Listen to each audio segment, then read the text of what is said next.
The Manual. 1301-20. Hindi rin alam ni Malcolm ang nangyari.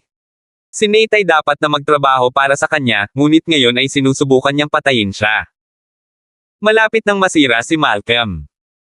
Dahil mukhang papatayin siya ni Nate anumang oras, kailangan niyang gamitin ang kanyang pagkakakilanlan bilang tagapagmana ng pamilya Merlin para mapatahimik si Nate. At gaya ng inaasahan niya, nanunuya si Nate at hindi na siya muling sinubukang patayin. Nasa headquarters sila ng Chinese Chamber of Commerce, kaya kahit napatayin nila si Malcolm at nalaman ito ng pamilya Merlin, hindi ito magiging mahirap para sa kanila na makatakas sa Las Vegas. Ngunit ang Chinese Chamber of Commerce na ito ay may malaking impluwensya sa buong bansa, kaya hindi basta-basta papabayaan sila ng pamilya Merlin kung talagang papatayin nila ang kanilang tagapagmana. Young Master Merlin, hindi ka maaaring masyadong lumayo bilang isang tao, sabi ni Nate habang iniunat niya ang kanyang kamay upang tapikin ng malakas ang mukha ni Malcolm. Lahat tayo ay may mga magulang at iisa lang ang buhay natin. Paano mo kami mapapapatay? Papapatayin kita. Hindi talaga maintindihan ni Malcolm. Sinabihan lang niya si Nate na patayin ang mga empleyado ng Palmer Group. Paano ito magiging isang misyon ng kamatayan? Sila ay mga ordinaryong kawani ng opisina na hindi man lang makalaban. Napakadaling patayin sila. Tama ka, you are the young master of the Merlin family and we cannot just kill you. Otherwise, kahit makalabas tayo ng Las Vegas, malalagay pa rin sa panganib ang buhay natin. Ngumisi si Nate at tumingin kay Malcolm bago ngumiti ng malamig. Young Master Merlin, sumama ka sa akin. Pinag-isipan niya itong mabuti. Ang Las Vegas ay hindi magandang tirahan. Nagbukas ng branch dito ang Palmer Group, ibig sabihin, maaaring pumunta rito si Ethan paminsan-minsan. Ayaw na niyang makita si Ethan. Gusto niyang umalis sa lugar na ito at magdadala siya ng malaking halaga ng pera sa kanila. Napakaraming kapatid ang kasama niya, kaya hanggat sa ibang lugar sila ay tiyak na makakaligtas saan man sila magpunta. Sa katunayan, maaari silang makabalik at mamuhay ng mas magandang buhay kaysa dati. At syempre, makukuha niya ang perang ito sa pamilya Merlin. As long as hindi mo ako papatayin, everything is negotiable. Kinagat ni Malcolm ang kanyang mga ngipin.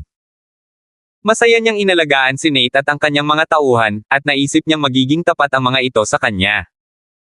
Hindi niya inaasahan na sila ay magiging isang grupo ng mga walang utang na loob na brats. Relax, pera lang ang gusto namin.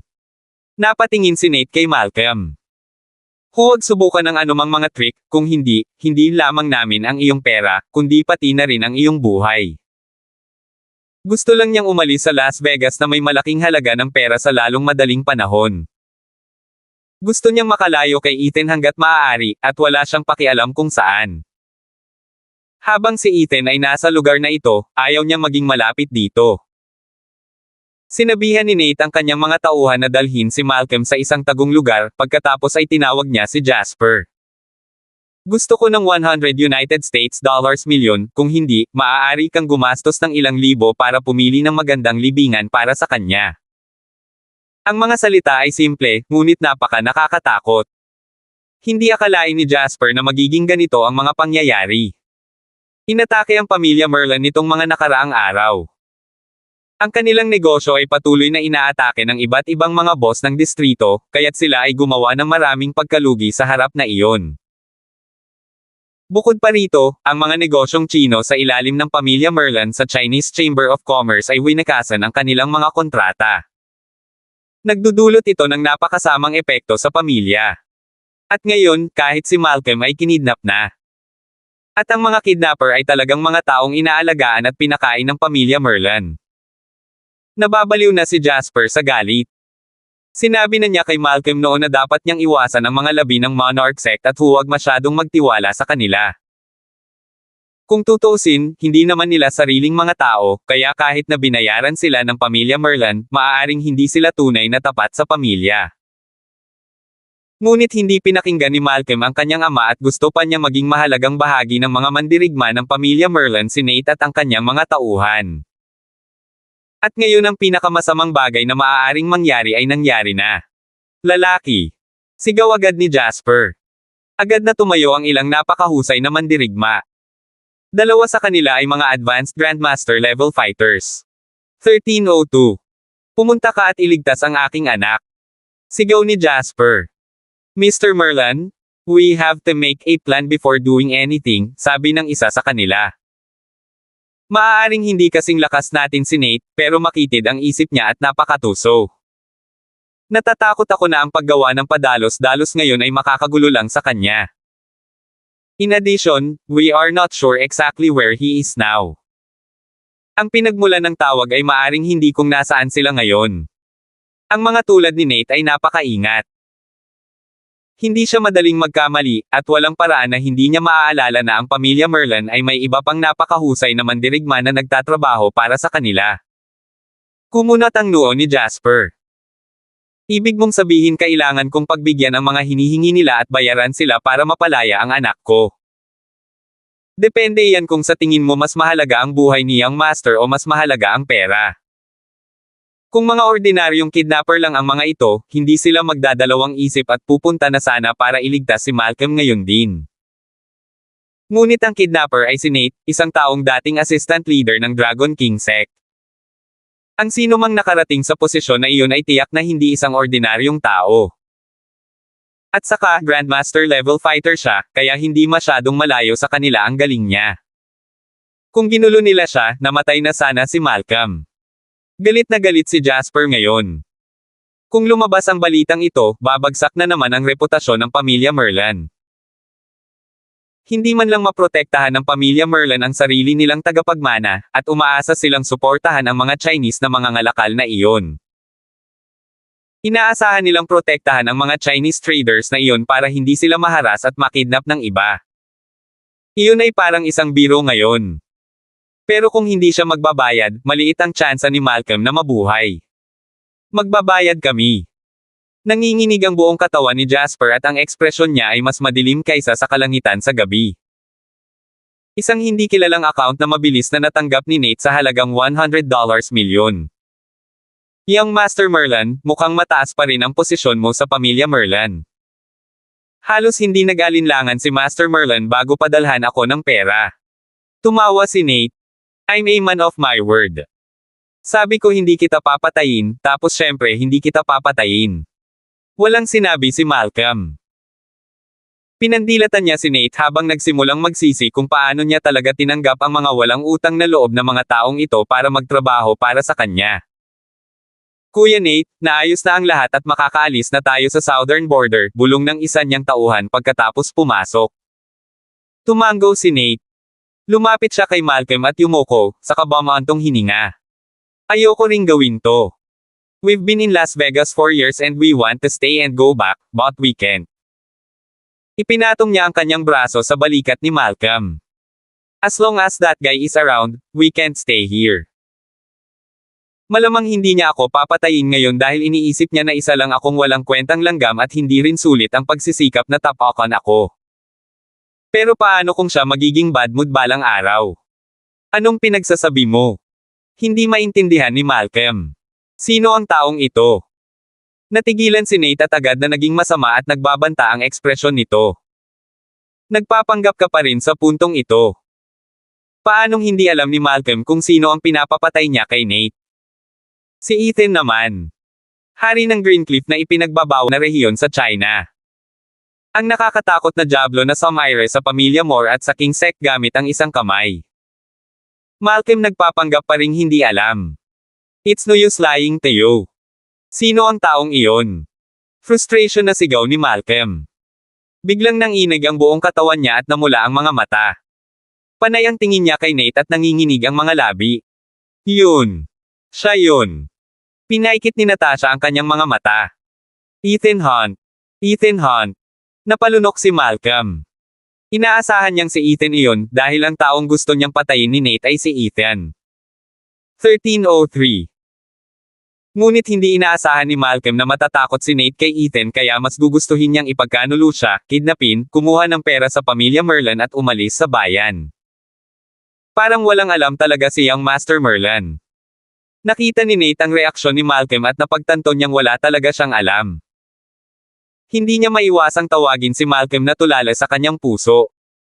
Alam mo ba kung paano nawala ang pamilya Moore? Alam mo ba kung paano nawala ang King Sect? Lahat ng ito ay dahil dito, Ethan. Gusto niyang mamatay ang pamilya Moore at mawala ang Monarch Sect. Pakiramdam ni Malcolm ay wala na siyang ibang naririnig. Nablangko ang isip niya at halos hindi na siya makapag-isip. Si Ethan. Nakakatakot na karakter. Si Ethan ang pumatay sa pamilya Moore. Si Ethan ang naglipol sa King Sect. Paano siya? Paano siya nakakatakot? Young Master Merlin, talagang hinahangaan kita sa pagtatangkang kalabanan mo si Ethan at kahit na ang pagsikap mong patayin ang mga tao sa Palmer Group. Hindi mo ba alam na pinoprotektahan ni Ethan ang sarili niyang mga tao? Umiling si Nate at ngumuso. Hindi na siya nag-aksaya pa ng oras at umalis na kasama ang kanyang mga tauhan, naiwan si Malcolm na tulala na umupo doon. Nakuha niya ang pera, kaya kailangan niyang umalis ngayon. Para kay Malcolm. Wala naman siyang kailangan gawin. Sino ang maaaring masaktan si Ethan at mabuhay upang sabihin ang kwento? Tuluyan nang natigilan si Malcolm at umupo doon ng matagal na hindi kumikibo. Nanginginig ang kanyang katawan, at maging ang kanyang kaluluwa ay nanginginig. Narinig niya ang tungkol sa kung paano wala na ang pamilya Moore at ang Monarch Sect. Nakipag-usap pa rin siya sa kanyang ama ilang araw na ang nakalipas tungkol sa kung paano ito mangyayari. Inisip nila na ito ay isang panloob na away na nagresulta sa kanilang pagpatay sa isa't isa. Hindi niya akalain na si Ethan pala. Napalunok si Malcolm at nanginginig ang labi. Tapos na. Tapos na tayo. Napahamak tayo. Sinaktan ng pamilya Merlin si Ethan. Agad siyang bumangon at nagsimulang tumakbo pabalik ng bahay na parang baliw. Samantala, sa bahay nila Merlin. Nakatanggap si Jasper ng tawag mula kay Nate at nagpadala ng mga tao para kunin si Malcolm matapos niyang kumpirmahin na buhay pa ang kanyang anak. Hindi siya makaalis sa sarili niyang bahay dahil parehong nandito ang mga pinuno ng dalawa pang pamilya na kumokontrol sa Chinese Chamber of Commerce, ang pamilya Qin at ang pamilya Weaver. Napuno ng amoy ng tsaa ang malaking bulwagan. Kahit na ilang taon na silang nanirahan sa ibang bansa, mas gusto pa rin nilang uminom ng tsaa at hindi umiinom ng kape. A total of 13 merchants terminated their contracts, including 6 of who has their contracts expired. Jasper, mukhang hindi maganda ang sitwasyong ito. Sumulyap kay Jasper ang pinuno ng pamilya Qin na si Roger Qin habang nakapikit ang mga mata at hindi man lang pala kaibigan. Gusto ko talagang malaman kung ano ba talaga ang nangyari sa pamilya ni Merlin. You have to tell us. Tama. Kung may mangyari sa pamilya Merlin, iyon ang negosyo mo. Pero kung ang negosyo mo ay maapektuhan ang Chinese Chamber of Commerce at sangkot ang Weaver family at ang Qin family, sino ang papasan sa pagkalugi? Ang pinuno ng pamilyang Weaver, si Arden Weaver, ay mukhang malungkot din. Ang balita kung paano nakidnap ang young master ng pamilya Merlin ay talagang nagpabagsak sa reputasyon ng Chinese Chamber of Commerce. Kung hindi man lang nila maprotektahan ang sarili nilang pamilya, paano nila paprotektahan ang mga mangangalakal na Chino? Ano ang karapatan nilang mangolekta ng 20% ng kanilang taunang kita bilang bahagi ng kanilang membership fee? You two don't need to worry, diretsong sabi ni Jasper. Walang problema sa pamilya Merlin, at lahat ng ito ay hindi pagkakaunawaan. Kalmado siyang nagpatuloy, ayos naman ang anak ko, masyado siyang naglalaro. Hindi ito makakaapekto sa Chinese Chamber of Commerce. Hindi ganyan ang dapat mong sabihin. Hindi lang ikaw ang magdedesisyon kung makakaapekto ba ito sa amin o hindi, sneered Roger Qin. Hindi lang sa pamilya Merlin ang Chinese Chamber of Commerce. Sa ating tatlo ito. 1304. Sa sandaling ang pamilya Moore ay wala sa larawan, ang tatlong pamilya ay umunlad at ang mga bagay ay naging mas pantay. Ngunit alam na alam nilang lahat na walang gustong isuko ang kanilang bahagi at mas gusto ng lahat. Maganda ang takbo ng ekonomiya sa China at maraming kumpanya ang may planong palawakin sa ibang bansa. Ito ay isang magandang negosyo para sa kanila, at ito ay isang negosyo na kumikita ng walang ginagawa.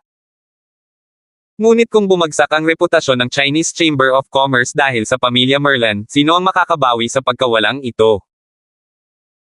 Kaya't ang mga pinuno ng pamilya Kin at Weaver ay dumating upang hanapin si Jasper hindi lamang para supilin siya, kundi para kunin din ang bahagi ng pamilya Merlin. Kailangan nating bawasan ang mga masamang epektong ito, sabi ni Arden Weaver. Jasper, maraming taon na tayong nagtutulungan, hindi ka pwedeng maging makasarili. Baka sa mukha ni Jasper ang hindi magandang ekspresyon. Ano ang masasabi niya ngayon? Maraming nangyari sa pamilya ni Merlin at hindi niya ito maitago sa kanila. Ang dalawang tusong matandang fox na ito ay sabay na hinanap siya, at alam ni Jasper na hinahabol nila ang kanyang bahagi. Kung ganoon, ano ang gusto ninyong gawin? Nagdilim din ang ekspresyon ni Jasper. Tama si Roger Kin.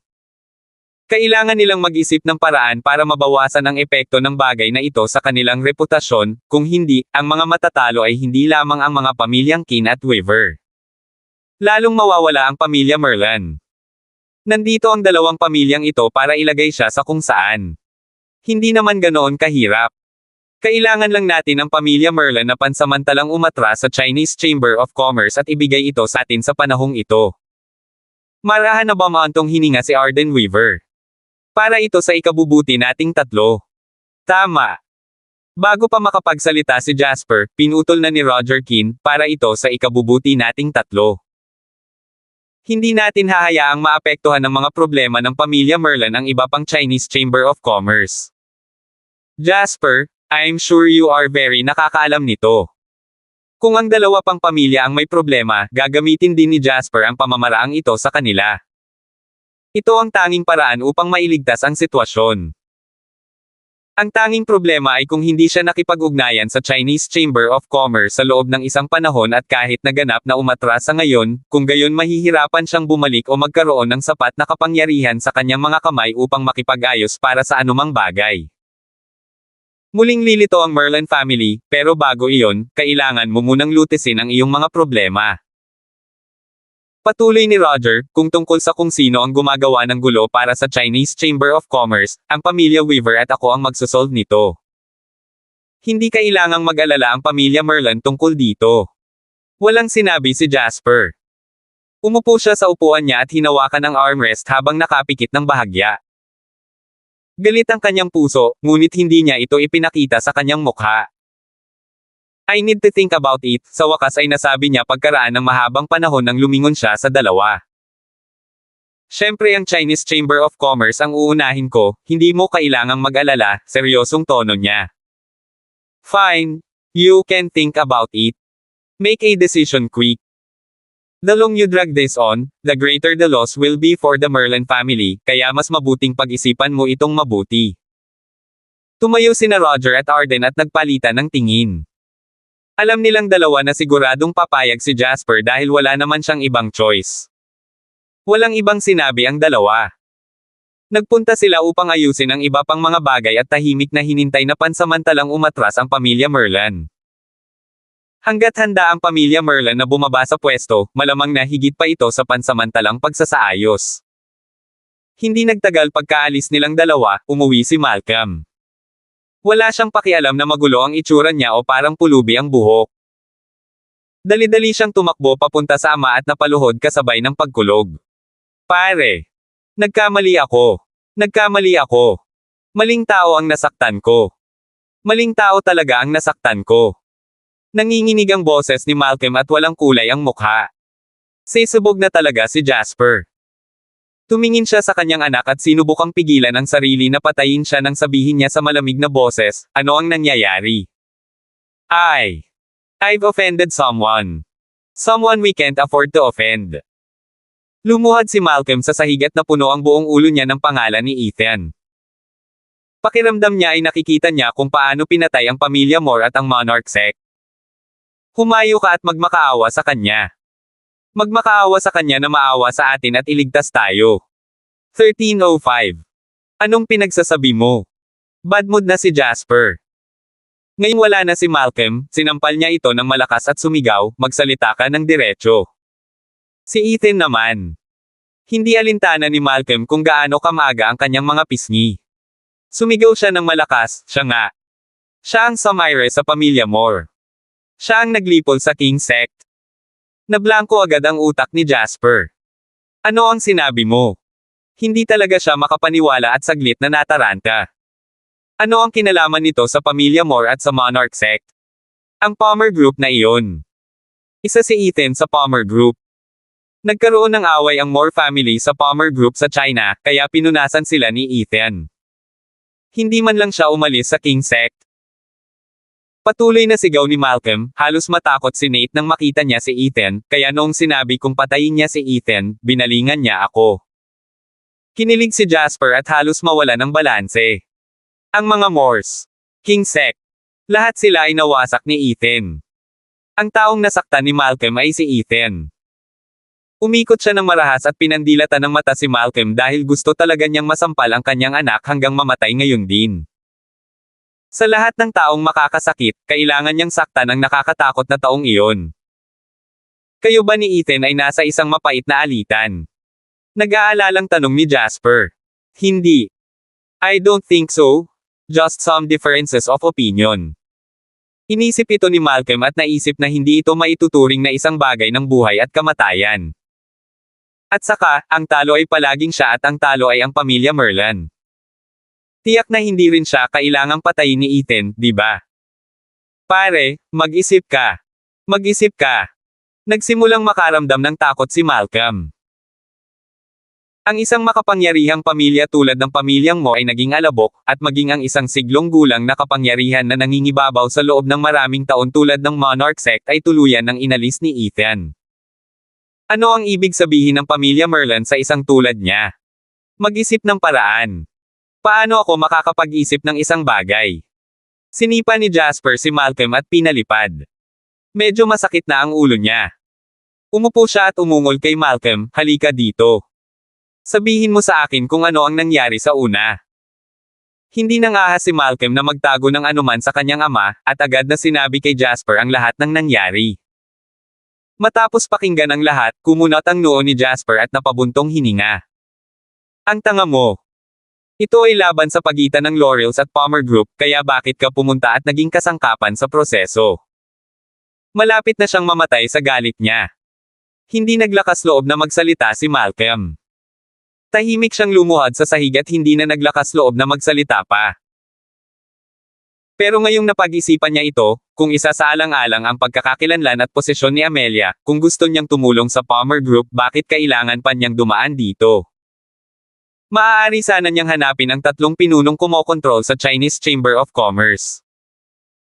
Pero hindi niya ginawa dahil kung si Jasper ang nakarinig ng mga salitang ito ay agad siyang amoy daga at hindi mahuhulog sa bitag na ito. Ngunit si Malcolm ay masyadong bata at walang ingat, at hindi sapat na matatag sa unang lugar. Inisip lang niya kung paano niya mapapatunayan ang sarili sa harap ni Amelia at hindi na inisip kung saan nanggaling ang Palmer Group na ito o kung bakit ganoon na lang ang gulo ni Amelia sa kanila. Hindi man lang inisip ng tanggang idiot na ito kung paanong ang Palmer Group ay hindi maaaring maging isang ordinaryong kumpanya dahil ang anak na babae ng pamilyang L'Oreal ay nakatutok sa kanila. Anong gagawin natin? Tinatanong mo ako ngayon. Paano ko malalaman? 2 tao ang nasa puso niya ngayon ni Jasper. Sinabihan siya ng isa sa kanila na patayin ang tanggang batang ito, isang taong walang magawa ng tama. Sumasang-ayon ang iba. Kung hindi lang niya ito isang anak, talagang gustong patayin siya agad ni Jasper. Wala siyang pakialam kung patayin siya ni Ethan para sa kanya. Ibinaba ni Malcolm ang kanyang ulo at walang sinabi. Wala siyang lakas ng loob na magsalita.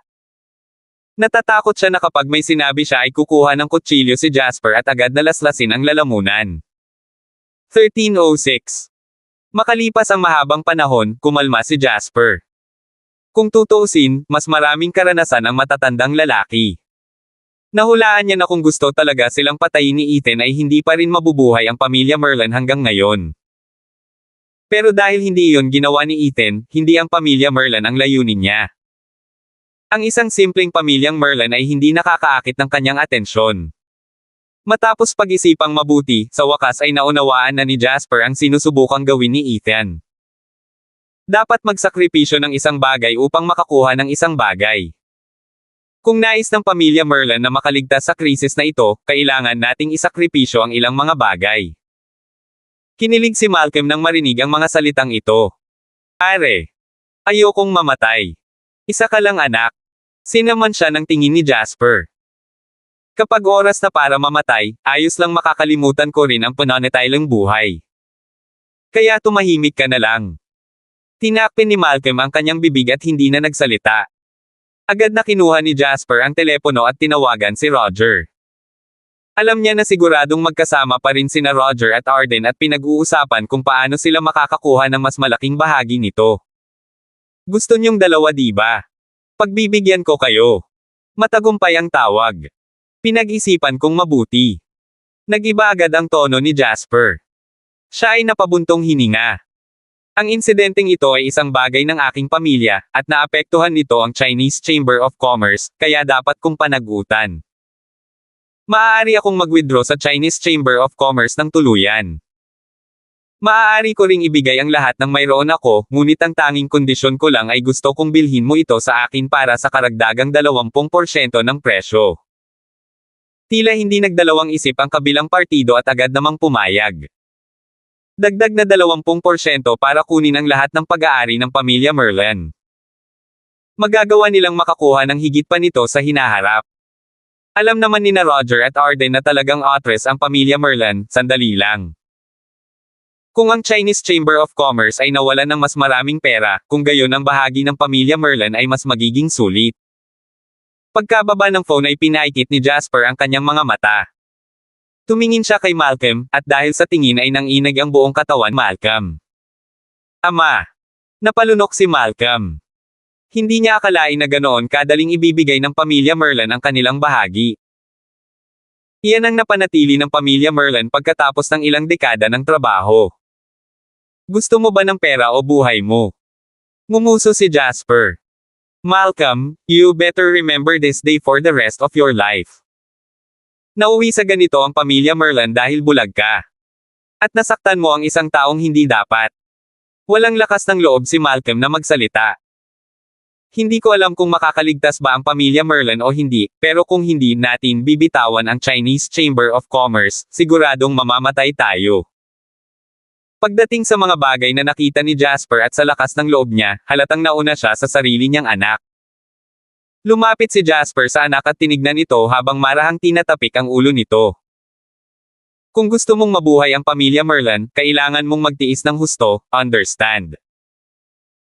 Tumangala si Malcolm at nakita niya ang isang masalimuot na tingin na kumislap sa mga mata ni Jasper.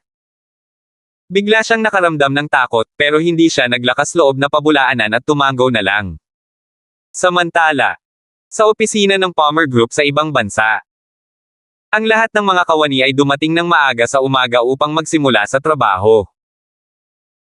Ang mga taong ito ay nagsusumikap para sa kanilang mga pangarap, kaya hindi sila nakakaramdam ng pagod. Ngunit lahat ng mga hakbang nila ay napahinto at natigilan nang makarating sila sa entrance ng opisina. May nakaluhod sa entrance ng opisina na walang sando, at hinampes ang likod niya hanggang sa damyogo. Si Malcolm iyon. Tumayo si Jasper sa tabi niya na may hawak na leather whip sa kamay at may strikto na ekspresyon sa mukha. Tumayo siya ng tuwid na parang mahabang sibat. Taos puso kaming humihingi ng paumanhin kay Mr. Hunt para sa nakakasakit na pag-uugali ng aking anak. Malakas niyang sigaw. 13:07. Lahat ng nanunood ay natulala. Isa itong abalang kalsada at maraming tao ang naglalakad sa lugar na ito sa ganitong oras ng araw. Marami na ang naglabas ng kanilang mga telepono para i-record ang eksenang ito. Tuluyan ng binaliwala ni Jasper ang kanyang sariling imahe at ang reputasyon ng kanyang pamilya.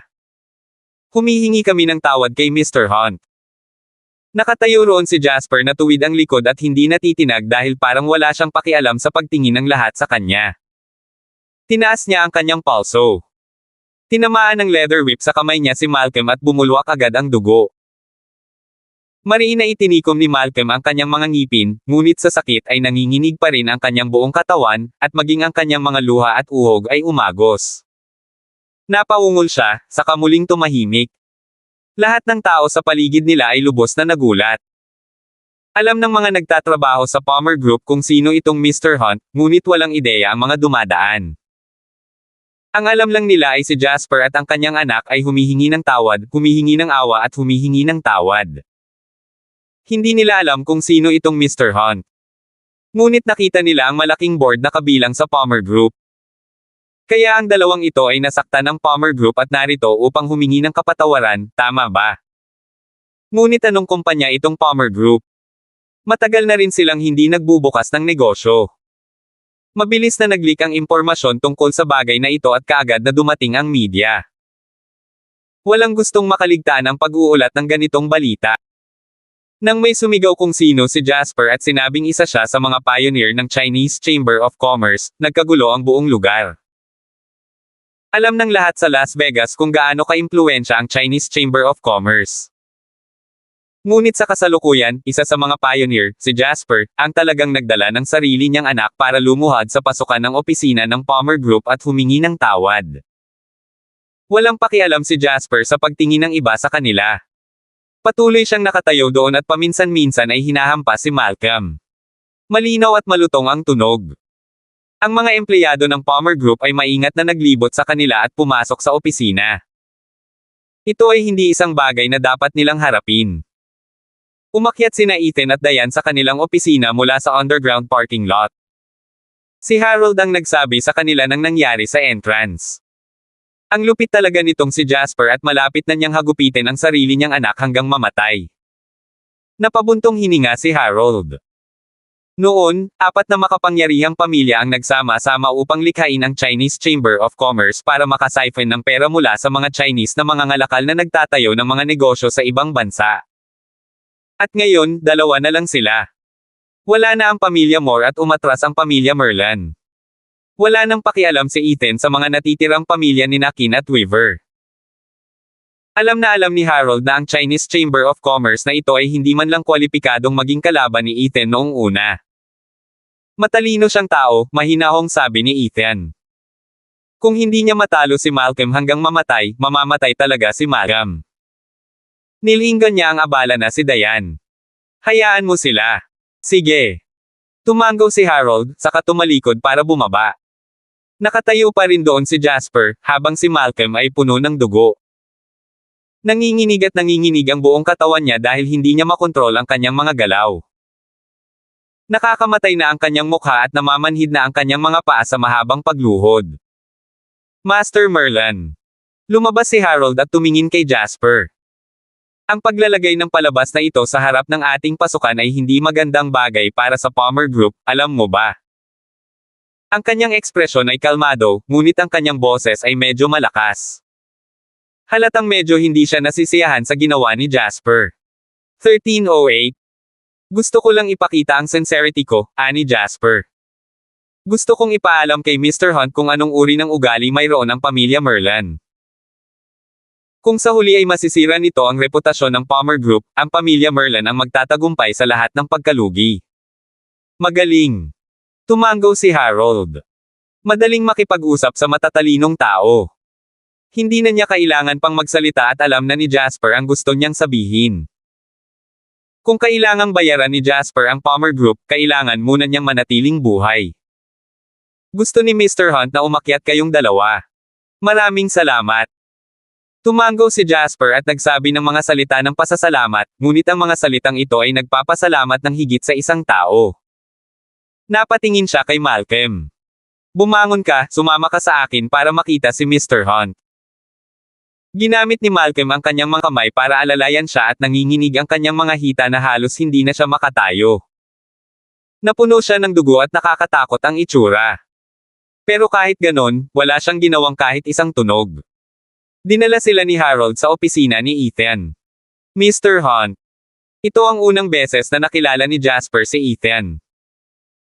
Hindi siya makapaniwala na ang maalamat na lalaking ito na nakakatakot at may sapat na kapangyarihan para lipulin ang pamilya Moore at ang King Sect ay napakabata pa. Habang iniisip niya iyon ay mas lalo siyang nakaramdam ng takot. Mr. Merlan, medyo matapang ka. Umupo si Ethan sa kanyang sofa at mukhang normal na tao sa kalsada. Pero para kay Jasper, sobra ang presensya ni Ethan. Habang hindi gaanong nagpakita si Ethan at mas ordinaryo ang hitsura niya, mas lalo niyang pinaramdam kay Jasper na napakahirap basahin ng lalaking ito. Ang aking anak ay masyadong bulag upang makita na ikaw ay isang mahusay na tao at nasaktan ka, kaya hindi ako naglakas loob na hilingin sa iyo na palayain siya. Bahagyang yumuko si Jasper at hinawakan ang kamay niya. Kapag ang isang bata ay hindi maganda ang ugali, ang ama ang may kasalanan. Ang batang ito ay may masamang pag-uugali at ito ay dahil ako ay nabigo bilang isang ama. Ito ay nararapat na ako ay nagpapaaral sa kanya. Tumawa lang si Ethan at hindi umimik. Hindi siya umimik at hindi rin alam ni Jasper ang ibig sabihin ni Ethan. Master Hunting. Saglit siyang nag-alinlangan bago naglabas ng leather whip mula sa kanyang bulsa at napalunok. Kung galit ka pa, ikaw na mismo ang bumalot sa kanya. Kahit mamatay siya dito, deserving siya. Pagkatapos ay ginamit ni Jasper ang dalawang kamay para dalhin ang leather whip kay Ethan habang magalang itong yumoko. Papalapit pa lang kay Ethan ay nakaramdam na siya ng matinding pressure. Walang lakas ng loob si Malcolm na magsalita. Sinabi na sa kanya ni Jasper na kailangan niyang tiisin ito kahit na baka mamatay siya. Kung hindi, baka masira ang pamilya Merlan. Kalimutan mo na to, winagiway ni Ethan ang kamay niya. Ang kanyang buhay ay hindi kahit na nagkakahalaga ng pagbanggit, at siya ay hindi karapat-dapat na ako mismo ang pumatay sa kanya. Mr. Merlan, I'm sure you're not here just to put on a show to gain my sympathy. Marami na akong nakitang ganyan dati at hindi ako interesado sa kanila. Say what you want. Gumalaw ang labi ni Jasper. Tila nag-aalangan siya, ngunit nakapagdesisyon na siya kung ano ang sasabihin pagkatapos mag-isip tungkol dito buong gabi. Mr. Hunt, gustong sundan ka ng pamilya Merlan. Tila inipon ni Jasper ang lahat ng lakas ng loob niya habang seryoso niyang sinabi, umalis na ako sa Chinese Chamber of Commerce at tuluyan na akong umatras, kaya wala na akong pakikitungo sa kanila. Gusto kong sumali sa Palmer Group upang planuhin at paunlarin ang pagpapalawak nitong Palmer Group, at palawigin ang tulong ng pamilya Merlan sa anumang paraan na magagawa namin. Sinsero at madamdamin pa nga ang ekspresyon niya. Maging ang tono nito ay medyo nag-aalala at natatakot na itakwil siya ni Ethan. Nilinggan siya ni Ethan ngunit nanatiling kalmado ang ekspresyon nito. Kalmado ito kaya wala ng kumpiyansa si Jasper. Marami siyang na-imagine na mga senaryo at reaksyon na maaaring mangyari kay Ethan. Ngunit hindi niya akalain na si Ethan ay mananatiling ganap na hindi mapakali. Tumulong sa anumang paraan na maaari mong gawin. Kalmadong sinabi ni Ethan, sabihin mo sa akin, sa paanong paraan mo ako matutulungan. Isa lang ang chance mo. Kung hindi mo ipapakita ng maayos, alam mo na ang kahihinatnan. 1309. Agad na naramdaman ni Jasper ang isang nakakatakot na pressure na tumama sa kanyang mukha. Kalmado lang si Ethan at walang emosyon ang mukha, pero ramdam pa rin niya ang pambihirang aura na nagmumula sa kanya, at dahil sa pressure ay nahihirapan siyang huminga. Biglang naisip ni Jasper kung gaano kawalang pag-asa ang naramdaman ni Dalton nang makaharap si Ethan. Kaya kung pabagsakin ang Chinese Chamber of Commerce. I don't need you for that. Malapit na silang mag-collapse. Umiling si Ethan. Hindi na kailangang gumawa ng anumang bagay tungkol dito ang mga Merlan. Matagumpay na naitayo ng Palmer Group ang kanilang opisina sa ibang bansa at kumalat ang balita kung paano pumunta ang pamilya ni Merlan sa opisina ng Palmer Group para humingi ng tawad. Hanggat hindi bulag o bingi ang mga mangangalakal na ito ng Chino, malalaman na nila ang tungkol sa bagay na ito. Sa pangunguna ng Palmer Group, tapos kahit ayaw na nilang magtrabaho sa Chinese Chamber of Commerce, wala nang maglalakas loob na manggulo sa mga mangangalakal. Sinabi kasi ni Ethan noon na hanggat may Palmer Group pa, hindi rin nila hahayaang maabala ang mga Chinese merchant na nagnenegosyo sa ibang bansa sa paligid nila. Wala nang dahilan para umiral ang Chinese Chamber of Commerce, kaya maglalaho ito ng mag-isa. Walang kailangang gawin ang mga Merlan. Marami akong karanasan sa mga pamilihan sa ibang bansa. Nagsimulang magpanik si Jasper. Ako rin. Umubo ng ilang beses si Harold at tinuro niya ang makapal na stack ng business card sa mesa sa harap ni Ethan. Marami rin silang karanasan, basta kailangan ng Palmer Group ng payo. Nag-aalala na si Jasper. Yun lang ang meron siya. Lahat ng yaman at ari-arian ng pamilya Merlan na pinagsama-sama ay marahil ay kaunti lang para kay Ethan. Kaya kung gawin ang lahat para sa Palmer Group. Kahit na kailangan kong mamatay. Malakas na sabi ni Jasper. Agad na tumahimik ang buong opisina. Napatingin si Ethan kay Jasper at biglang humagalpak ng tawa. Medyo interesado ako dyan. Pero sigurado ka bang magagawa mo ang sinasabi mo? Tumanggaw si Jasper.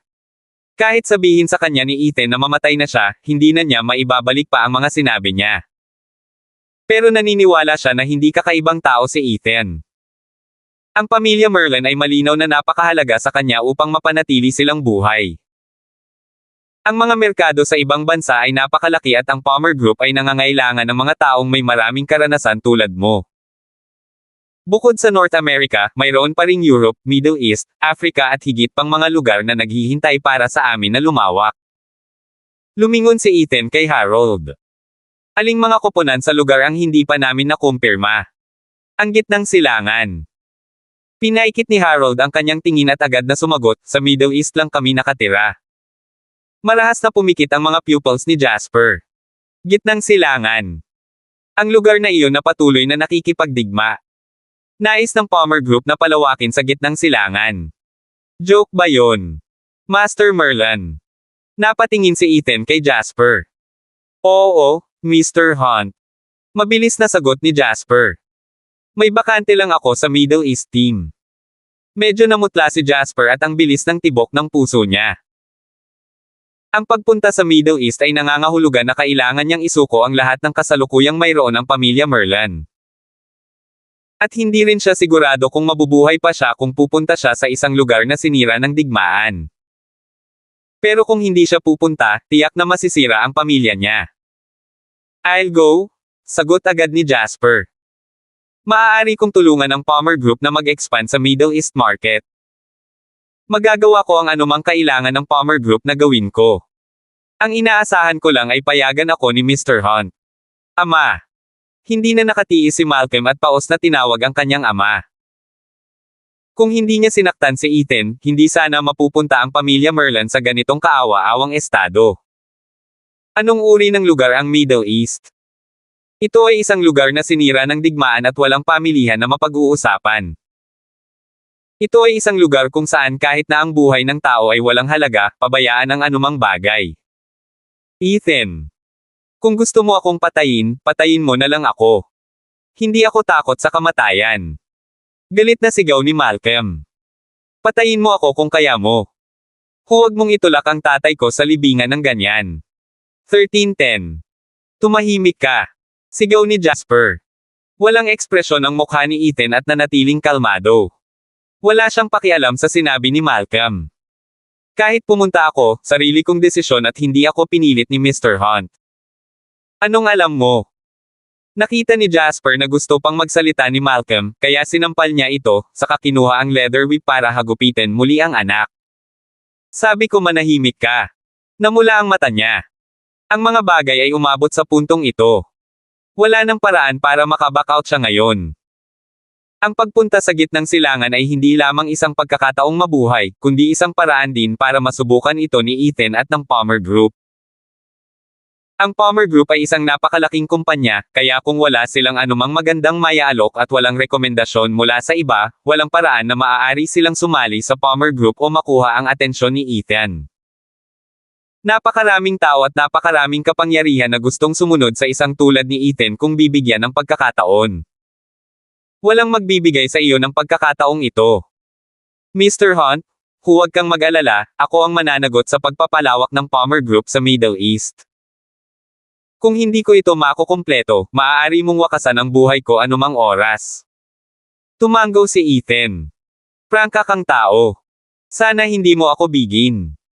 Tapos hindi na inabala ni Ethan ang sarili kay Jasper. Magalang na yumuko sina Jasper at Malcolm bago maingat na lumabas ng silid. Sa sandaling bumalik sila sa ibaba, hindi na ito napigilan ni Malcolm. Bakit kailangan mo siyang pagtrabahuan ng ganito? Kung ayaw niya akong pakawalan, pwede niya akong patayin. Pinapahiya niya ang pamilya Merlin at pinapahiya ka. Hindi kaya ang paghiga na ito. Hindi inakala ni Malcolm na ang pagkakasala kay Ethan ay magre-resulta sa gayong matinding kahihinatnan. Mabuti kung kailangan niyang magdusa ng kahihiyan, ngunit ngayon kahit ang kanyang ama ay kailangang magdusa ng kahihiyan mula kay Ethan at pinadala pa sila ni Ethan sa Middle East. Hindi ba't kasing sarap ng ipadala sa mamatay? This is a blessing in disguise, napabuntong hininga si Jasper at sinulyapan si Malcolm. Ngayon mukhang nakakasakit sa kanya ang naging mabuting bagay. Naiintindihan mo ba? Natigilan si Malcolm. Umiling siya at puno ng pagkalito ang mukha niya. Paano ito magandang bagay? Ang kanyang likod ay natatakpan ng mga sugat ng letigo. Nagpakumbaba lang si Jasper kay Ethan at nawala ang lahat ng dignidad na dapat taglayin ng ulo ng pamilya Merlan. Ngunit ngayon sinabi ni Jasper na ito ay isang magandang bagay. Maiintindihan mo rin pagdating ng panahon. Ang Chinese Chamber of Commerce ay nakatakdang masira, at ang mga pamilyang Qin at Weaver ay tiyak na magwawakas ng kakilakilabot. Sana lang matapos ang lahat ng ito, ikaw ay maging mature. Patuloy ni Jasper, si Ethan ay napakalalim na karakter. Hindi mo ba napansin na lahat ng tao sa paligid niya ay may kakayahan? Pero sino sa kanila ang maglakas loob na maging mayabang sa harap niya? Hindi mo ba napansin ang lahat ng ito noong ikaw ay pumasok sa Palmer Group? Kinilig si Malcolm. Bigla niyang na-realize na totoo pala. Ang kumpiyansa at kagaanan sa mukha ng bawat kawani habang naglalakad siya sa opisina ay isang bagay na hindi niya nakita kahit saan pa. Bale ordinaryong office worker lang sila. Kahit hindi natin masundan si Ethan, hindi natin siya dapat saktan. You have to remember this. I have to go to the Middle East and I could die. But maybe, I can also make a way for you, and to gumawa ng paraan para sa kinabukasan ng pamilya Merlan. Gustong magsalita ni Malcolm ngunit hindi niya alam kung ano ang sasabihin. Para siyang nagmature sa isang iglap habang dalawang linya ng luha ang tumulo sa kanyang pisngi. Kahit bugbugin siya ni Jasper hanggang sa matabyunan ng mga sugat ang buong likod niya, alam niyang para sa ikabubuti niya iyon. Pare! Biglang napaluhod si Malcolm at yumuko ng malakas. Agad na napuno ng dugo ang lupa. 13:11. Nagsisisi talaga si Malcolm ngayon. Nang hinayang siya sa pagiging bata at walang ingat, pinagsisisihan niya ang pagiging madaling manipulahin ng iba. Ganun na lang ngayon ang pamilya Merlan. Anong blessing in disguise? Kahit na mayroon na ngayong paraan para sa pamilya Merlan, nang maisip ni Malcolm kung paano pupunta ang kanyang ama sa Middle East, isang lupain na winasak ng digmaan, nagsimulang mabigat ang kanyang puso. Yumuko si Malcolm at agad na kinulayan ng pula ang lupa.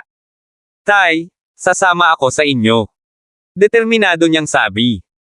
Ginawa ko ang problemang ito, kaya ako mismo ang magdadala ng mga kahihinatnan. Ikaw stupid boy. Agad namang hinawakan ni Jasper si Malcolm at sinigawan, para saan? Isa lang ang anak ko. Pwede akong mamatay, pero hindi mo kaya. Naiintindihan mo ba? Gusto kong pumunta. Biglang naging matigas ang ulo ni Malcolm. Sabi ko, ako ang gawa nitong gulo, kaya ako na mismo ang magdadala ng kahihinatnan.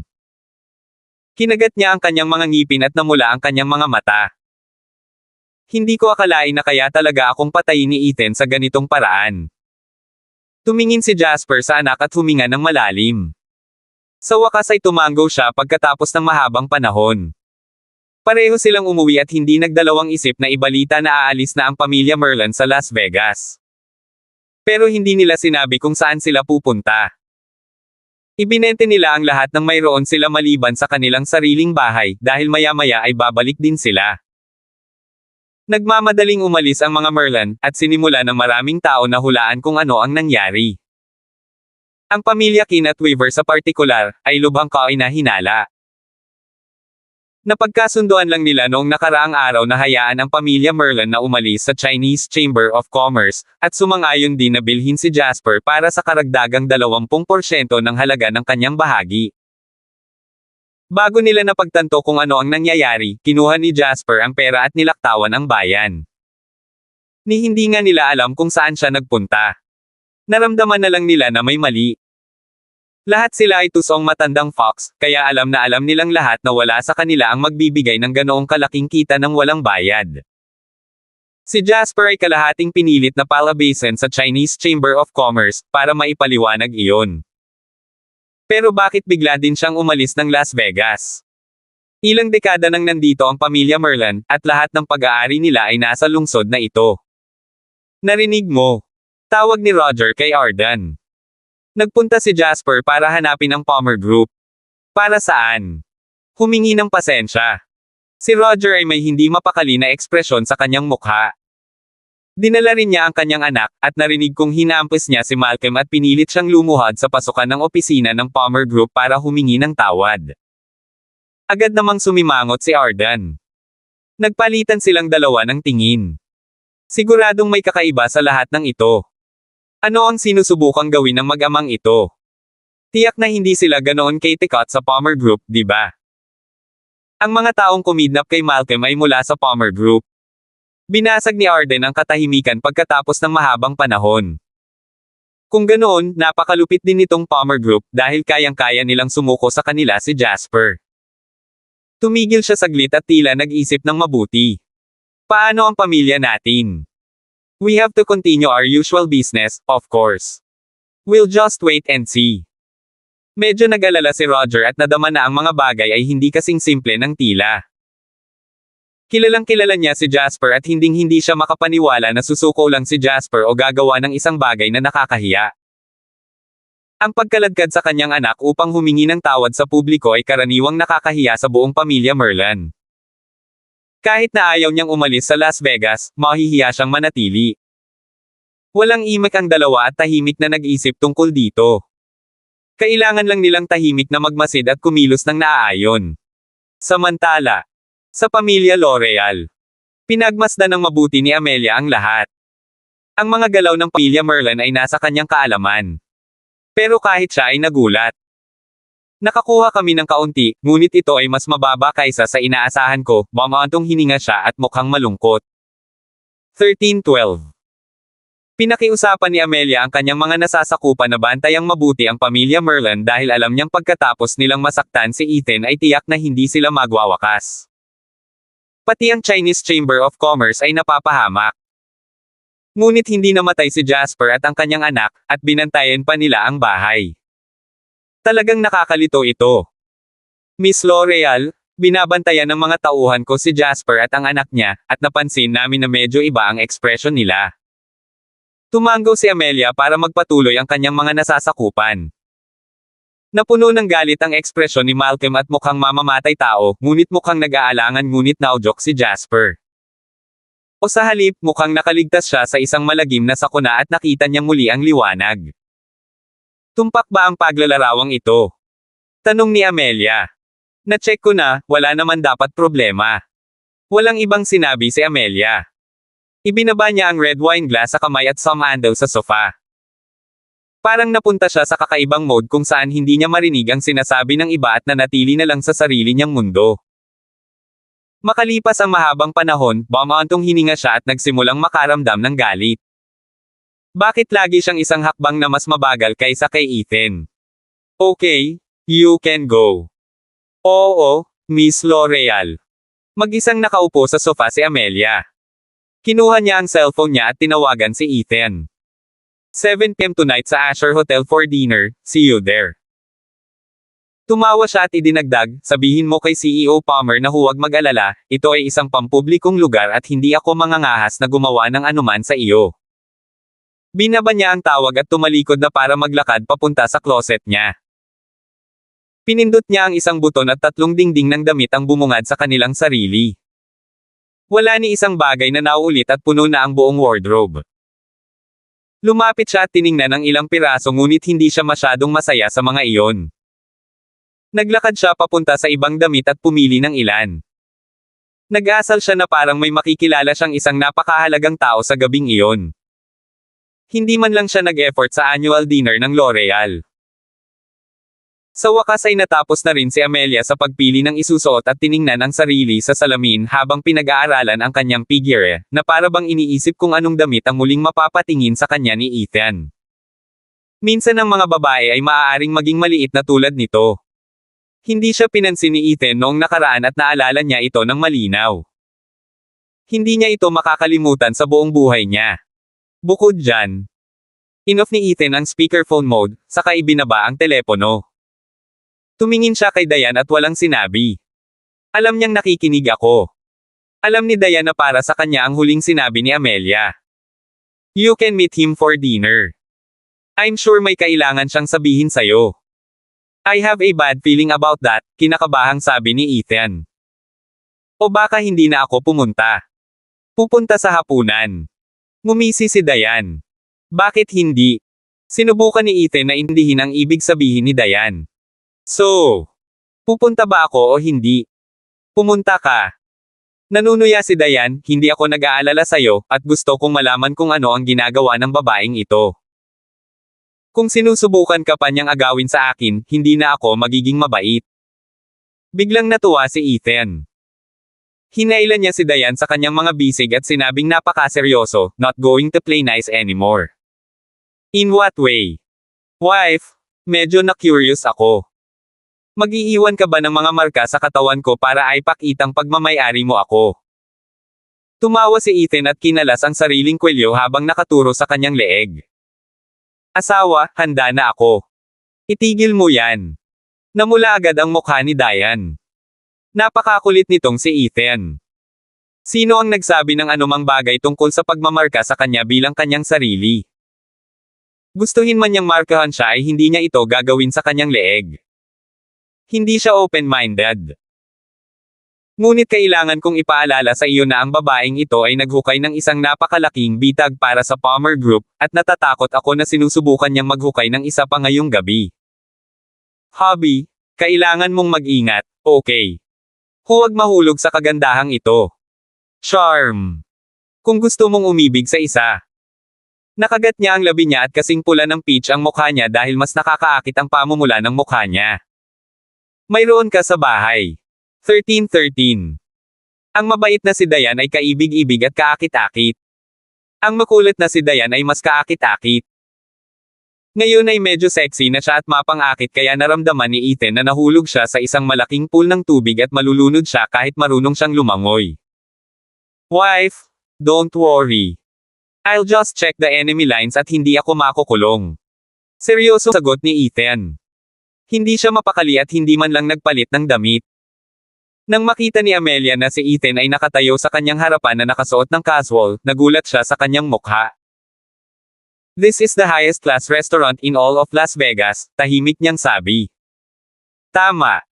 Isa itong lugar kung saan kumakain ang mga tao. Napangiti si Ethan at hinaila ang isang upuan para makaupo ng hindi man lang magalang. Iniunat pa niya ang kanyang kamay at sinabing, maupo ka. Sanay na si Amelia sa ugali ni Ethan. Ibang-iba ang suot niya kaysa dati. Si Amelia ay nakasuot ng maikling palda na may itim na medyas at isang maikling leather jacket. Ang kanyang mga damit ay lubos na nagpatingkad sa kanyang mga kurba. Sinadya niyang maglakad sa harap ni Ethan ngunit nakatuon ang atensyon niya sa menu. Inisagad siya nito. Nagpapagamot ka ngayon ha? Nakabaon pa rin ang ulo ni Ethan sa menu. Totoo naman, galit na sagot ni Amelia. Ganyan ba talaga kahalaga ang pagkain? Wala ba siyang alam tungkol sa kung paano mabubusog din ng kagandahan ang gutom? Nakaupo ito sa tapat niya pero ayaw man lang nitong tumingin sa kanya. Ibinaba niya ang tingin sa kanyang damit para sa araw na iyon at tahimik na nanunuya. Sinubukan niya ang ilang mga estilo, at iba ang pananamit tuwing nakikilala niya si Ethan. Maging ang kanyang makeup ay iba-iba sa bawat pagkakataon, ngunit tila wala itong pagkakaiba kay Ethan. Mr. Hunt, you can order whatever you like. Eat whatever you want. Siyempre, kung iba ang gusto mo kainin, I can order it for you. Napatingin si Ethan sa mukha ni Amelia. Kasama ka. Siyempre, pero duda ako na magiging interesado ka, sabi ni Amelia. Kung interesado ka, pinakintab mo na ako ngayon, hindi kita tatanggihan. Magsalita ka ng maayos, sabi ni Ethan. Umupo ng tuwid si Amelia at tumingin ng diretso kay Ethan. Medyo matigas ang ekspresyon niya at medyo galit pa. Mr. Hunt, hindi mo ba naisip na ang pagwawalang bahala sa babaeng tulad niyan ay napakawalang galang?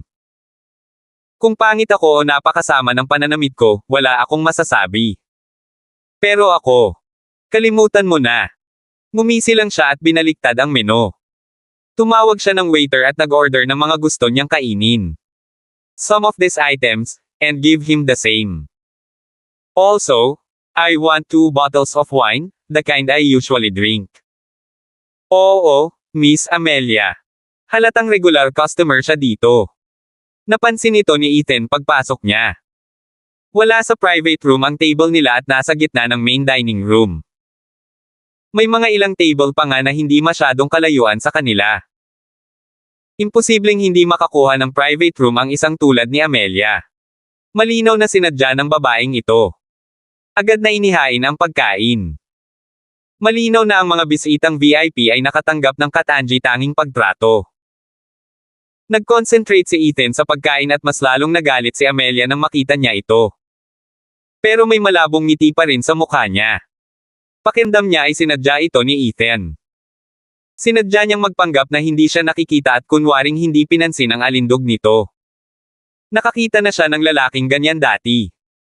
Sa wakas ay lahad na nila ang kanilang tunay na pagkatao sa huli. Pero agad na napagtanto ni Amelia na hindi naman seryosong nakatingin sa kanya si Ethan. Natuon ang lahat ng atensyon niya sa pagkain. Seryoso ngayon. Ilang ulit na umubo si Amelia. Tumangala si Ethan. Napakasarap ng pagkain, napili mo ang isang napakagandang lugar. Sabihin mo sa akin. Bakit mo ako tinawag para kumain?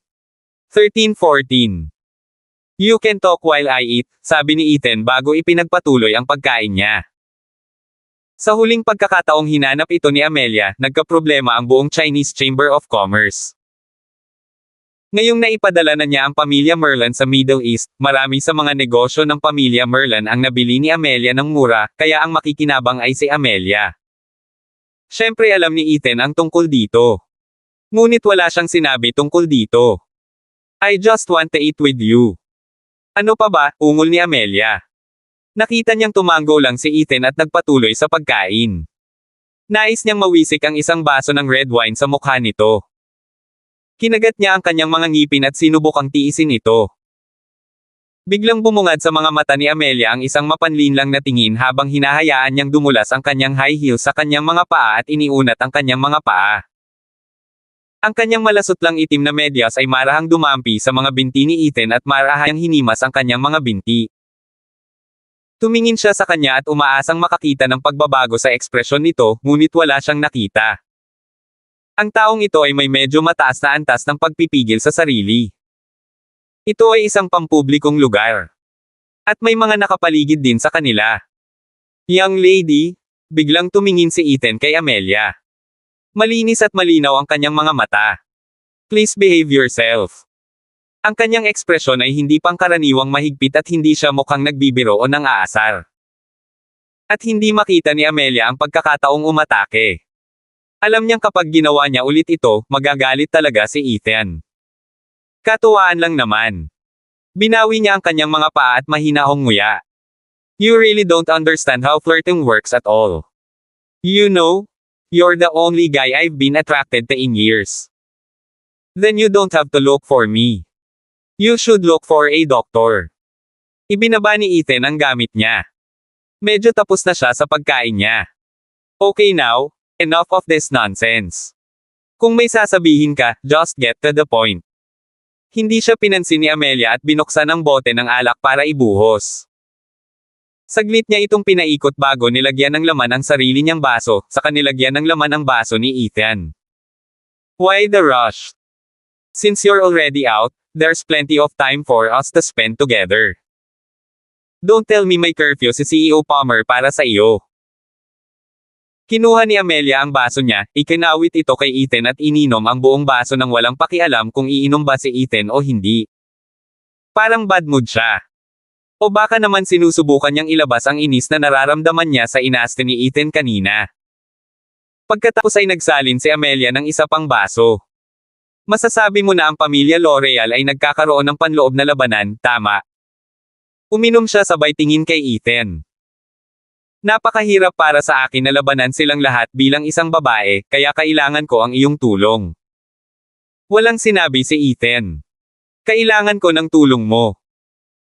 Ginamit ni Amelia ang kanyang balingkinitang daliri para ituro si Ethan bago inubos ang red wine sa kanyang baso at muling nilagyan.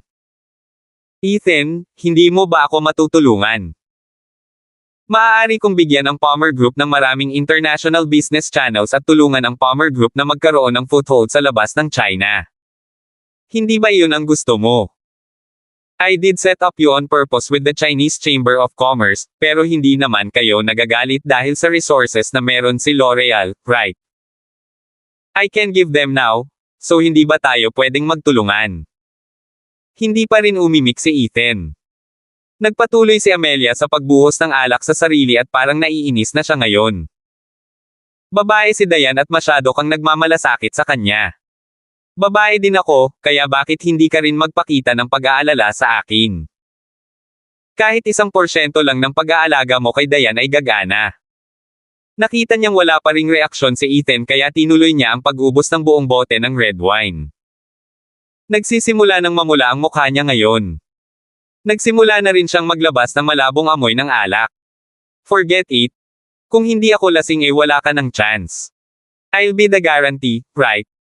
13:15.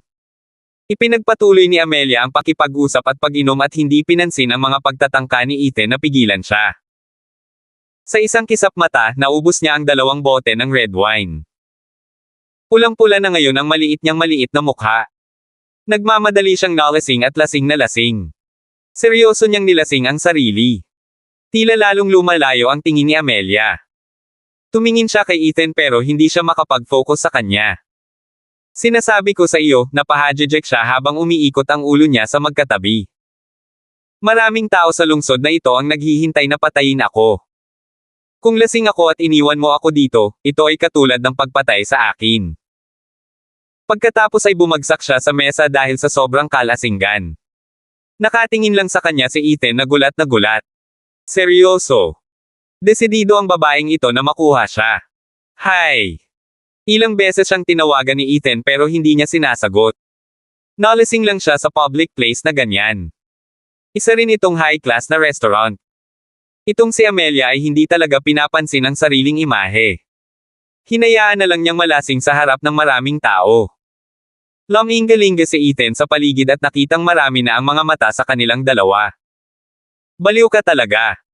Kung iiwan lang siya dito, sigurado si Ethan na magkakatotoo ang sinabi ni Amelia. Isa siyang mahalagang miyembro ng pamilya L'Oreal at maraming tao ang naghihintay na pumatay sa kanya. It was truly wishful thinking on his part if he thought he can leave her here and she would be fine. Walang pakialam si Ethan na iwan siya dahil walang ibang babae maliban kay Dayan sa tingin niya ay karapat-dapat sa kanyang atensyon. Pero kung iiwan siya nito dito at may nangyari sa kanya, mawawala ng saysay ang lahat ng inayos niya noon. Walang sinabi si Ethan. Tumayo siya at lumapit kay Amelia. Napakunot ang noo niya ang amoy ng alak na galing sa kanya. 2 bote ng alak. Makakainom ka talaga. Hinatid niya si Amelia at aalis na sana nang nakangiting pumasok ang waiter. Sir. Ilagay mo sa tab, mahinahong sabi ni Ethan. Binigyan daw siya ni Amelia ng regalo, kaya hindi niya ito makukuha sa kanya. Hindi iyon ang tamang gawin. Tinulungan ni Ethan si Amelia palabas ng restaurant at napakaraming mata ang nakatingin sa kanila. May palihim pang ang gumamit ng kanyang cellphone para kunan ng litrato silang dalawa na nag-iinarte. Parang mabigat ang ulo niya. Hinawakan ni Amelia ang kanyang noo at kumunat ang noo. Masakit. Masakit ang kanyang ulo. Walang ibang lugar. Nilaibat niya ang tingin sa kwarto niya. Tiyak na mukhang isang silid ng hotel ang palamuti na ito, at ang kamang ito ay amoy ng isang kama sa silid ng hotel. Ang mga lalaki ay pare-pareho. Napangisi si Amelia at tinignan ang sarili niya na nakasuot siya ng pijama. At ito ay pambabae pijama. Natigilan siya saglit bago niya ito hinawakan at siguradong wala na itong bago. Bago pa niya ito maisip, binuksan na ang pinto ng kwarto mula sa labas at pumasok si Dayan na may dalang almusal. Bumangon ka na. Nang magtama ang kanilang mga mata ay agad na naintindihan ni Amelia ang nangyari. Tinulungan mo akong magbago nito. Kung hindi, inilagay ni Dayan ang almusal sa mesa. Ikaw ang samo ka. Thank goodness halos pareho lang ang numero natin. Nakaramdam ng konting malikot si Amelia. Sinadya niyang umupo at ibinuga ang dibdib. Parang sisubog na agad ang butones sa dibdib niya. Tumingin siya kay Dayan na parang hinahamon. Hindi naman nagalit si Dayan at tumawa lang. Hindi siya naabala sa mapanuksong tingin ni Amelia. Panalo siya at hindi pa natatalo noon, kaya walang dapat ikagalit. Nag-miscalculate na naman ako, reklamo ni Amelia matapos makita ang reaksyon ni Dayan. Muli siyang bumalik sa kanyang kalmadong kilos. Tinatimad siyang sumandal sa headboard at nagtatakang tumingin kay Dayan, wala ka bang sasabihin tungkol sa akin? Like how I'm a loose woman. Or that I'm shameless for trying to seduce a married man. 13-16. Umiling si Dayan. O nakasuklam-suklam ako at handa pa akong gamitin ang sarili ko para makamit ang gusto ko. Siguradong may sasabihin ka. Walang sasabihin, sabi ni Dayan.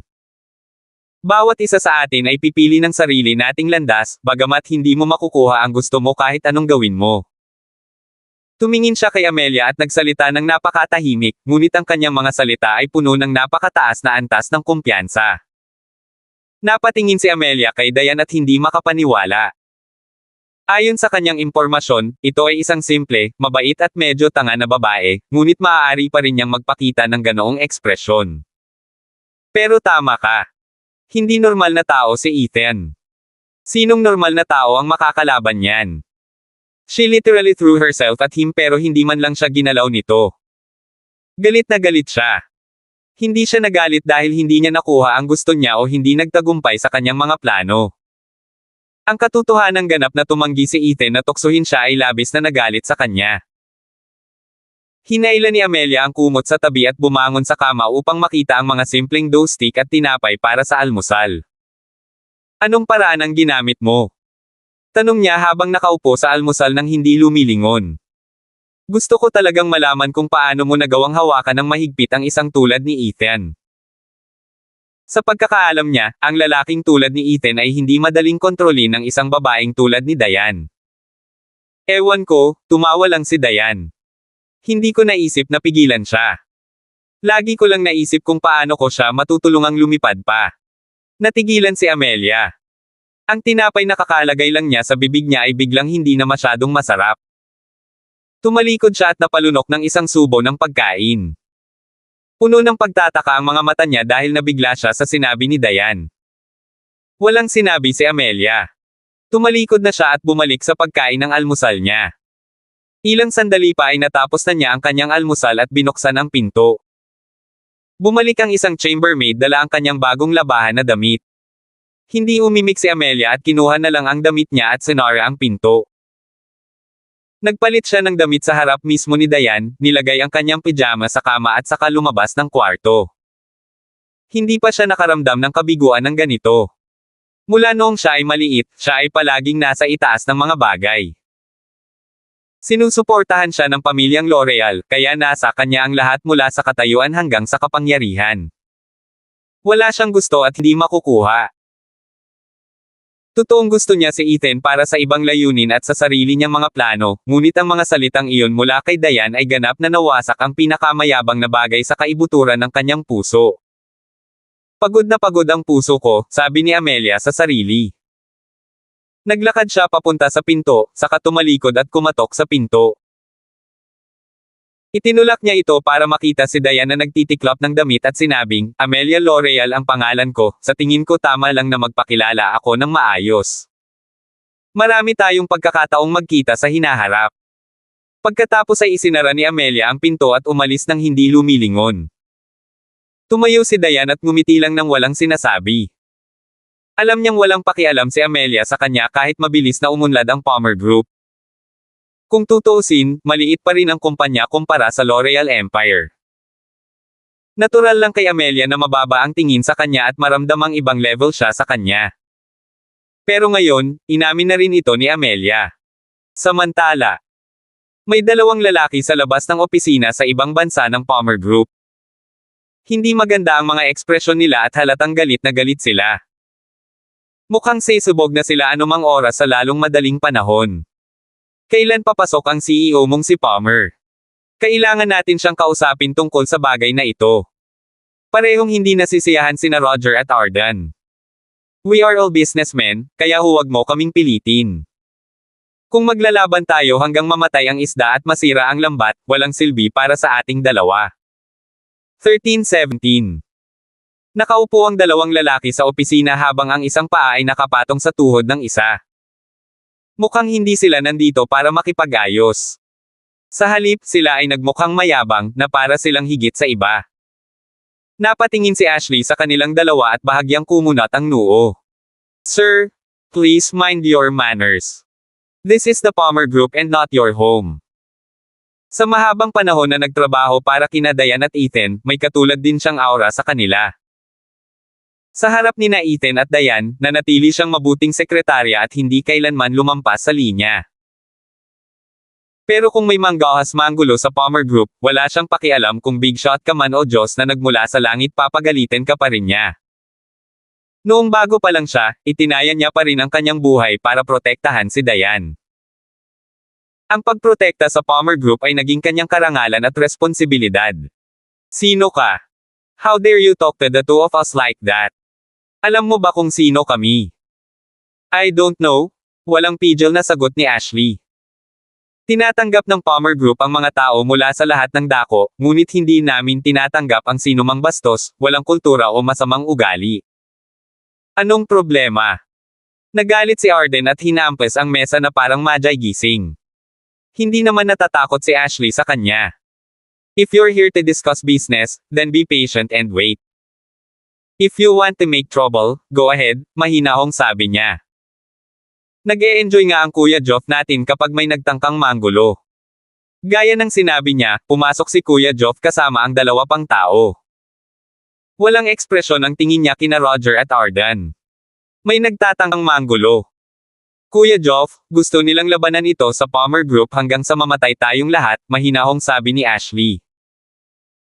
Parehong absent sina CEO Palmer at Kuya Ethan, pero hindi naman natin pwedeng hayaang gumawa ng gulo ang ibang tao sa Palmer Group, di ba?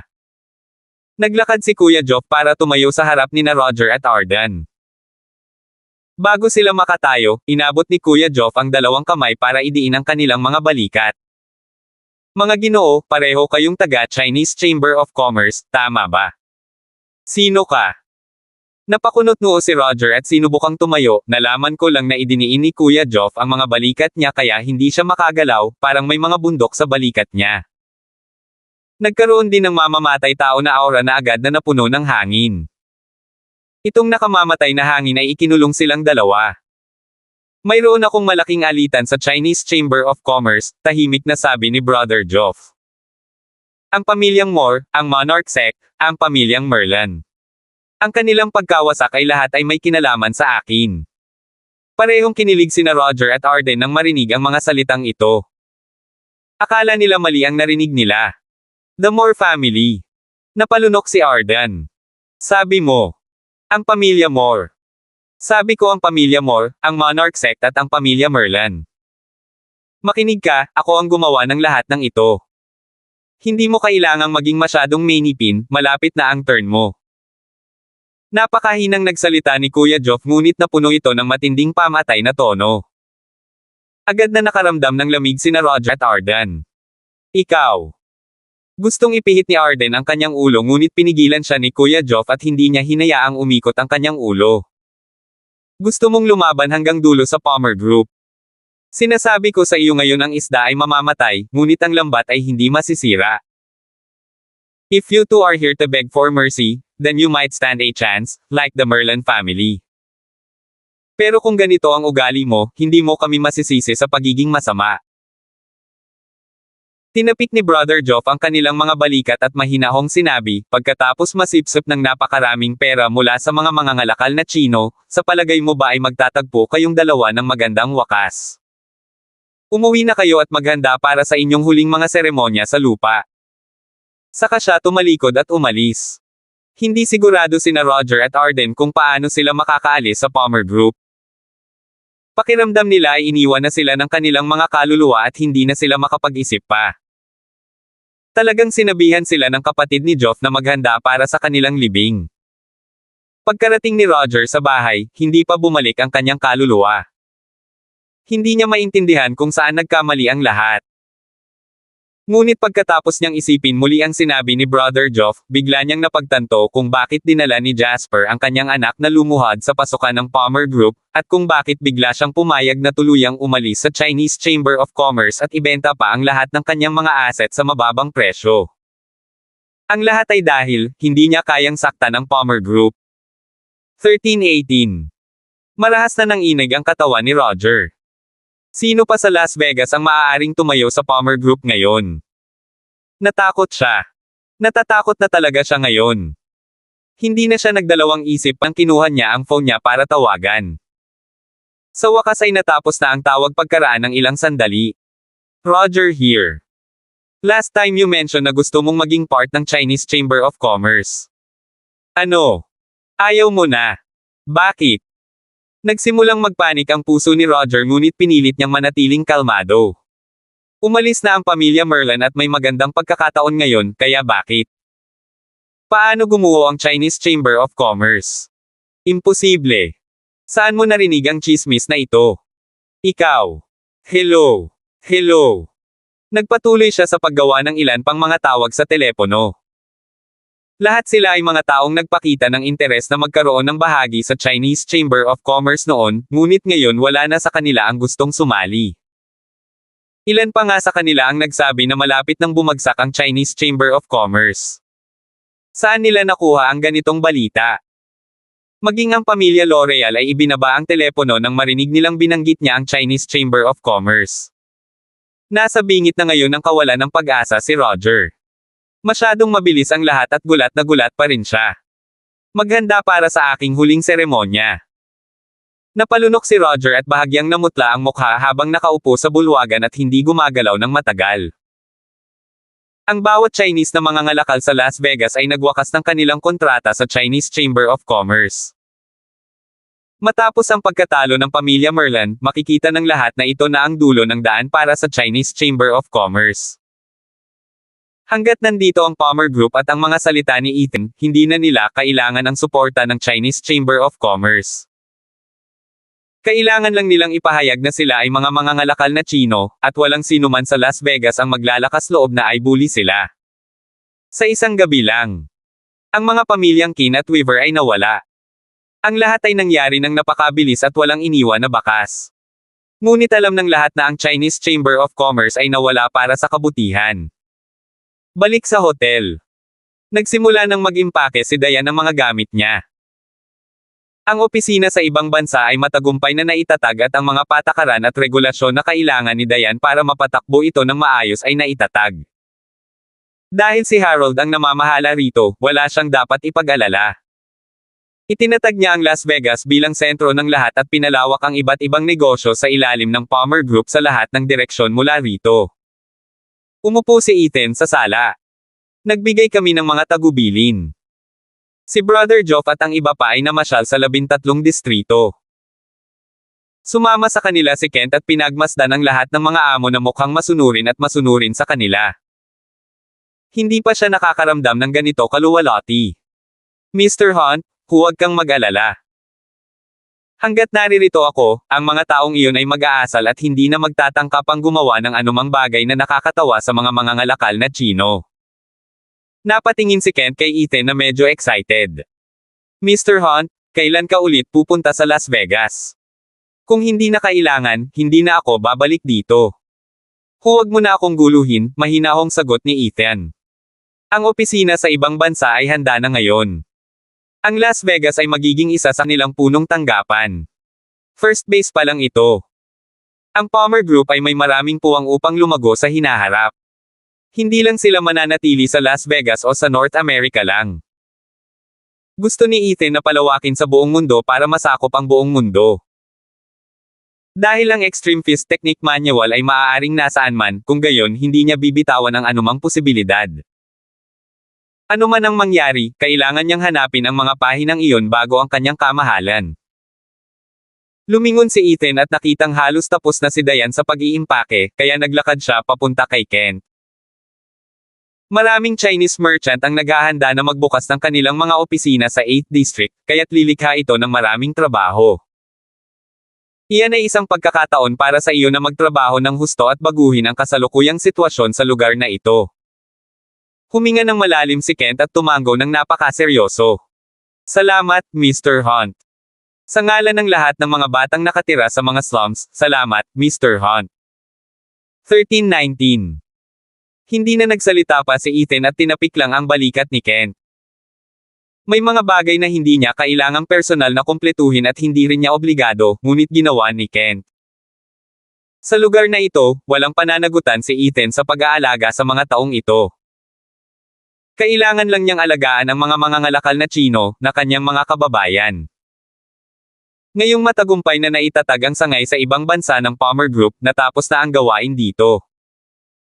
Sa isang tusong matandang Zorro na tulad ni Harold upang ayusin ang mga bagay dito, hindi man lang nag-alala si Ethan. Pinalabas niya ang lahat sa kwarto at naligo at hinugasan ang lahat ng katamarin na nararamdaman. Naligo na si Diane at nakahiga sa kama. Wife, sabi mo gusto mo akong mahulog sa alindog ng kagandahan, handa ka na ba? Si Ethan ay lumubog sa ilalim ng mga takip at hinaila si Diane sa kanyang mga bisig. Gustong mahulog ni Hobby sa honey trap na ito ngayon. Direktang lumipad ang eroplano sa Green Cliff. Sinabihan ni Ethan si Diane na umuwi muna para magpahinga. Hindi nakatulog ng maayos si Diane dahil abala siya sa pag-set up ng opisina sa ibang bansa, at pagod pa siya sa honey trap na itinakda niya. Big Boss, pauwiin ko muna si Jasmine, at saka pag-usapan ang tungkol sa... Namula ang mukha ni number 5 habang kinakamot ang ulo niya. Tapos pag-usapan ang tungkol sa mga regalo sa pakikipag-ugnayan. Oras na para magpakasal ang isang nasa edad na number 5. Dahil sa wakas ay nakahanap na siya ng babaeng tunay na tapat sa kanya, pinagpala sila ni Ethan. Kunin mo ang kotse kay Tom at iuwi mo na siya, sabi ni Ethan. Huwag mong gawing awkward ang mga bagay para kay Jasmine. Oo, Big Boss. Dahil nabubuhay sila sa material na mundong ito, may mga pagkakataon na kailangan nilang mamuhay ayon sa mga paraan ng material na mundong ito. Alam na alam iyon ni Ethan. Marahil si Jasmine ay maaaring walang pakialam sa mga material na bagay na ito, ngunit malamang na ang kanyang pamilya. Sino man ay nais na tiyakin na ang kanilang anak na babae ay magpapakasal sa isang taong maaaring mag-aalaga sa kanya. At syempre, sisiguraduhin ni Ethan na makukuha ng kanyang mga tauhan ang pinakamahusay. Samantala, ibinalik si Kuya Geoff sa Extreme Martial Arts Academy. Bago bumalik sa Green Cliff, tinawagan ni Ivan si Ethan para sabihing nakabalik na si Evan. Sa Extreme Martial Arts Academy. Umupo roon si Evan at nagpahabang mukha na para bang lahat ay may utang sa kanya ng ilang milyong dolyar. Napaka-unapproachable ng ekspresyon niya. Nakita ni Evan si Ethan mula sa malayo at agad na tumayo. Senior. Bumalik na ang Academy Head. May excited na sumigaw. Hindi siya pinansin ni Evan. Pagpasok ni Ethan, tumakbo agad si Evan at sinabing, gusto kitang hamanin ulit. Sumulyap si Ethan sa kanya, bahagyang kumunat ang noo at umiling. Masyado kang mahina, hindi ako interesado. Maghintay ka pa ng ilang taon. Tapos hindi man lang niya binigyan ng pangalawang tingin si Evan. Ang malayo at mapang-asar na tingin na iyon ang nagpagalit kay Evan. Napanganga siya habang lumalayo si Ethan at gustong sumigaw sa kanya, ngunit pinigilan niya ang sarili. Masyadong mahina. Si Evan ay itinuturing na isa sa pinakamahusay sa mga pinakabatang henerasyon ng pamilya Drake, at sinabi ni Ethan na siya ay masyadong mahina at wala siyang interes na labanan siya. Senior. Sino ang senior mo? Nagsimulang umungol si Evan na parang leon nang marinig niya ang mga tao sa paligid niya na tinatawag siya. Kapag paulit-ulit mo akong tinatawag ng ganito, babaliin ko lahat ng paa mo. Oo, senior, hindi na mauulit. Halos himatayan si Evan. Hindi niya talaga alam kung anong klaseng tao ang mga taong to sa Green Cliff. Lahat sila ay makapal ang balat at hindi umubra sa kanila ang kanyang mga pananakot. Kung talagang sinaktan niya sila, talagang excited sila. Wala bang isang normal na tao sa mga tagasunod ni Ethan? Baliw na baliw si Evan. Si Daniel ay isang bastard para sa panlilinlang sa kanya na pumunta dito. Ngayon ay hindi na siya naglakas loob na umuwi dahil papagalitin siya, ngunit hindi rin niya matiis na manatili sa Green Cliff. 1320. Gusto lang ay duel ni Evan si Ethan at ipinagpatuloy ang paghamon kay Ethan kahit alam niyang hindi siya kalaban ni Ethan. Ang kanilang mga antas ay masyadong malayo sa pagitan at kahit na ang resulta ay magiging pareho pa rin sa 100 mga laban mamaya. Pero nagalit din si Evan na hinayaan si Ethan ng ganon. Bukod dito, siya ay tumalikod sa bahay at hindi nang ahas na umuwi. Umupo muli si Evan sa bench at tumingin sa mga estudyante ng akademya, idinaya ng kanilang mga kamao at paa. Lalo siyang nagalit dito. Marunong ka bang magboxing? Hindi ka pa ba nag-lunch? Nagsimulang sumigaw ng malakas si Evan.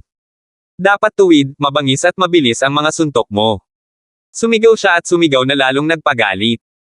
Ilang beses na niyang inulit ang sarili niya at hindi pa rin maintindihan ng mga taong ito. Nagpunta lang si Evan para magpakita sa kanila. Nakita mo ba yon? Yan ang tinatawag mong suntok. Isang suntok. Hindi mo pa rin naiintindihan. Baboy ka ba? Pansinin mo, pansinin mo. Pansinin mo at sabay-sabay kang kumilos. Kailangan mong sabihin ko sa'yo yan. Are you trying to take me to my grave? Napakahina ng suntok mo. Hindi naman sa ganon. Sa opisina. Si Ivan ay tinatangkilik ang isang sarap na palayok ng tsaa. Evan is quite interesting, mahinahon niyang sabi. Sa panahong ito, si Evan ay dumating araw-araw upang hanapin si Ethan para hamanin siya sa isang tunggalian. Pero nasa abroad si Ethan at ngayon lang nakabalik. Pero hindi man lang nag-abalang tingnan siya ni Ethan. Hindi naman ganoon kalala ang karakter niya at nasa edad na siya na sobrang hot-blooded, natatawang sabi ni Ethan. Hindi rin masama ang mga gantimpala. Hindi maraming tao ang makakakuha ng papuri mula kay Ethan. Para kay Ethan, halos pare-pareho ang lahat.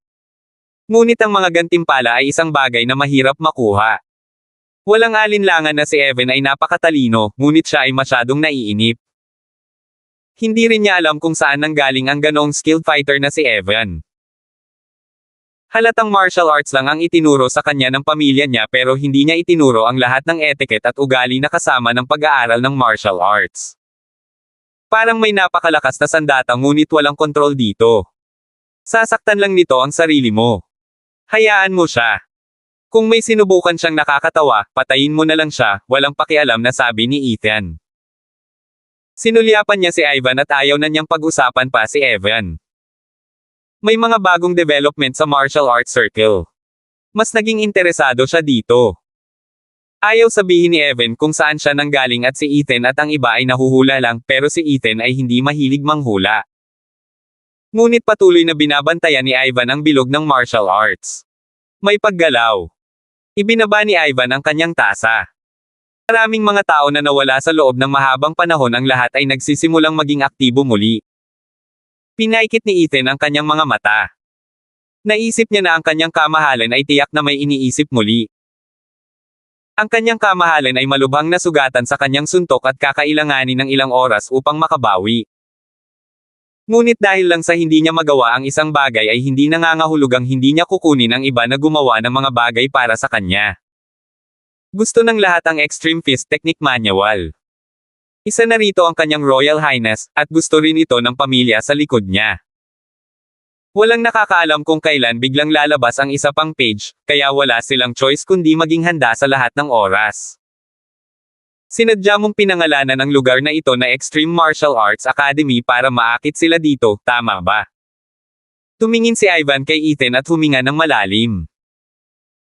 Ang estilo ni Ethan sa paggawa ng mga bagay ay palaging random at mahirap gumamit ng tradisyonal na loika upang mahulaan kung ano ang susunod niyang gagawin. Maingat na itatago ng iba ang mga man-page na mayroon sila.